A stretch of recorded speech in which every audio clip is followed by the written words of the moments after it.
Okay guys, good day. How to vote PHB 100 Most Beautiful Filipinas in 2025. So, JLA Vlogs Official, collaboration with PH Beauties. So, first time sa PH Beauties o PHB na magkaroon ng dalawang poll category. Yung una, so na-discuss ko na yon nung last year, yung PHB Hot 100, Hottest Women in 2025. Third edition na yun ng PHB. Tapos, ikalawa, ang PHB 100 Most Beautiful Filipinas. So, first in PH Beauties na magkaroon ng dalawang poll category.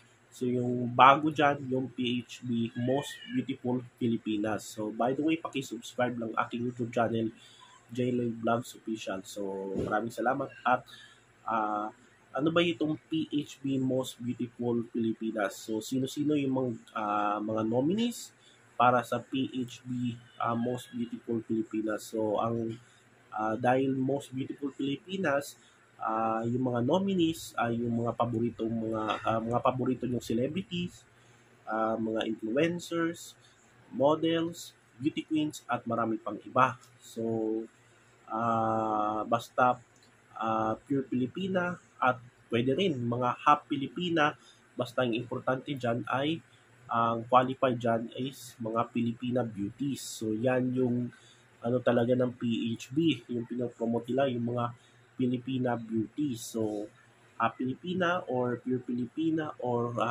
basta Pilipina, no?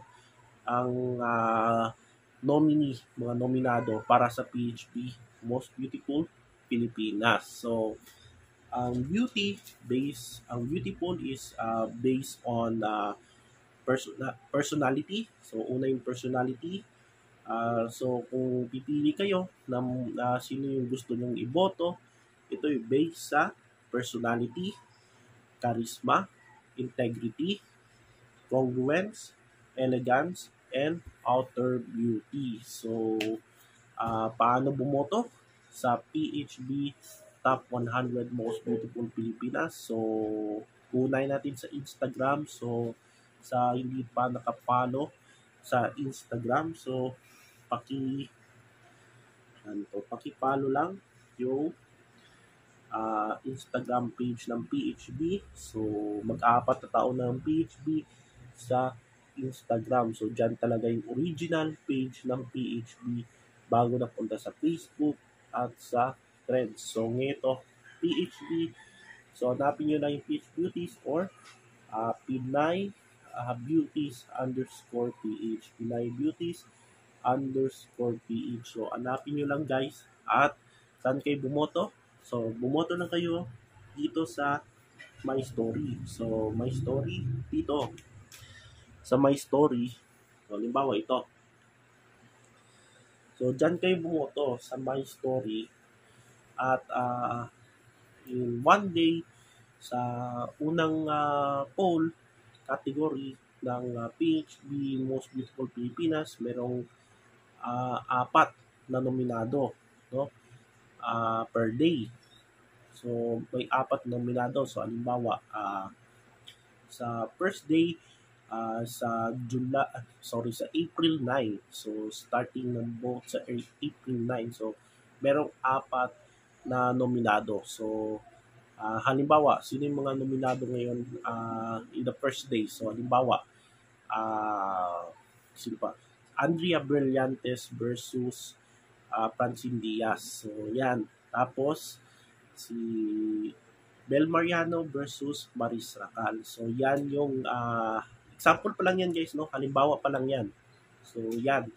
So, yan yung apat na maging nominado in the first day. Tapos, sunod, 2 days. After 2 days, second day. So, second group. So, second batch.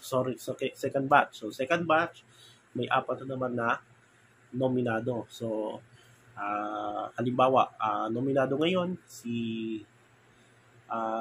by the way guys, sa IG story, dyan kayo bumoto ng para sa PHB Most Beautiful Pilipinas. So, for the first time, sa 4 nominado ay hatin sila sa 2.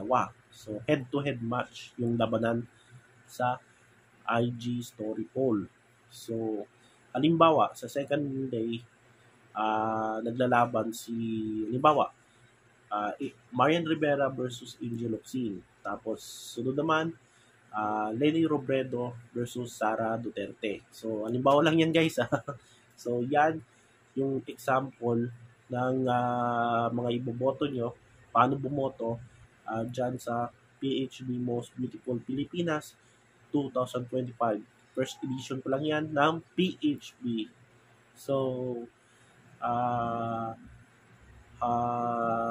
yes, 24 hour. So, sa ano kasi IG story, merong may 24 hours, no? Kayo para bumoto. Kasi in the next day, mawawala na yan kasi 24 hours lang yung poll sa IG story. So, yung ating PHB, 100 Most Beautiful Pilipinas, ay merong 2 to 3 days a week. So, una dyan, yung PHB Hottest Women. Tapos, in the next day, next 2 days, ito naman, yung PHB Most Beautiful Pilipinas. So, in the week, meron tayong 2 to 3 days, no? Para sa PHB Most Beautiful Pilipinas. So, kung hindi kayo nakaboto sa Instagram, pwede kayo bumoto. Kung hindi kayo nakaboto sa Instagram, wala kayong Instagram, pwede kayo bumoto sa Facebook. So, Facebook natin is PH Beauties, hanapin nyo sa Facebook. So, ito. Makita nyo guys, bird yan. PH Beauties, yan. Sa Facebook. So, pwede kayo bumoto dyan. Yung bumoto kayo in 2 days. So, hanggang 2 days lang yan. Yung Facebook poll ng PH Beauties. Tapos, meron din tayong threads. Kung sino merong threads, I'm sure yung mga Instagram users, meron din silang thread account. So, threads, same pa rin yung pangalan, PH Beauties. Tapos, meron din tayong Telegram. Sa mga merong Telegram, ay meron din tayong channel doon. PH Beauties pa rin yung pangalan. So, ang expiration ng sa Instagram ay 24-hour poll sa Instagram, sa IG story, sa threads, ganun din, 24-hour poll. Tapos, kung hindi kayo nakahabol, no, dahil iboboto nyo halimbawa si Andre Brillantes, punta kayo sa Facebook, 2 days. Tapos, or di kaya sa Telegram kasi walang expiration ng polls doon. So, pwede kayo bumoto. Pwede kayo bumoto kung meron kayong time, no? In the next day, gano'n. So, kung hindi kayo nakahabol, pwede rin kayo bumoto kung gusto nyo bumoto through comment, pwede rin, guys, no?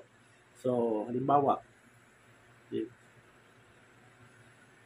kung gusto nyo mag-comment about sino yung boboto nyo, so pwede rin kayong mag-comment. So, halimbawa,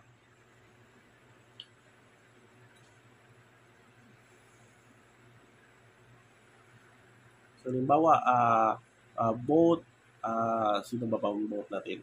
My vote is for Kim Domingo. So, yan, halimbawa lang yan guys, no? I-mention nyo ng name ng ng nominee, tapos counted na yan yung boto. So, one comment is equal to 5 votes. So, one comment is equal to 5 votes. So, kung nag-flooding kayo, posible, yung maka-count namin is 5 to 10 comments lang. No? Kung sumusobra, hindi na namin ibilang yon. Pero, kung is one comment is equal to 5 votes. Tapos kung nag-share kayo, tapos minention nyo yung name na gusto nyo iboto, pwede rin, no? 1 share is equal to 5 votes din. So, kailan yung voting period natin? So, ang voting period natin is mag-start siya to April 9. So, April 9 is araw ng kagitingan, di ba? So, April 9 up to August. So, hindi pa natin ma-determine kung anong araw ang deadline. Kasi posible mag-extend tayo dahil meron din nagre-request mula sa mga followers at nakakalimutan ko kung sino pa yung mga nominado. So, start tayo ng voting April 9. Mauna yung PHB Hot 100 Hottest Women sa April 7. Tapos sa April 9, after 2 days, April 9 yung start para sa Most Beautiful Pilipinas. Ang deadline is August 2025. So, hindi pa natin ma-determine ang araw kasi posible mag-extend tayo. Hanggang August lang talaga. So, hindi natin aabuti ng September. So, the official names, official name tally is yung official names para sa first PHB PHB 100 Most Beautiful Pilipinas ay malalaman nyo sa October 17. So, anniversary ng PH Beauty sa October 17. So, ano pa ba guys? So, vote na kayo. Vote now. So, boto nyo kung sino yung gusto nyong artista, yung idol nyo. Pwede nyo i-boto. So, start on April 9. Tapos, meron pa ba tayo nakalimutan? So, sa YouTube, pwede rin kayo bumoto sa YouTube.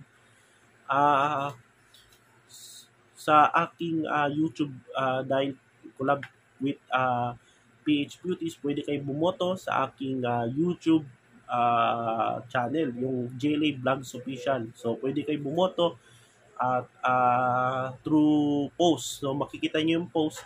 Tapos, merong polls doon.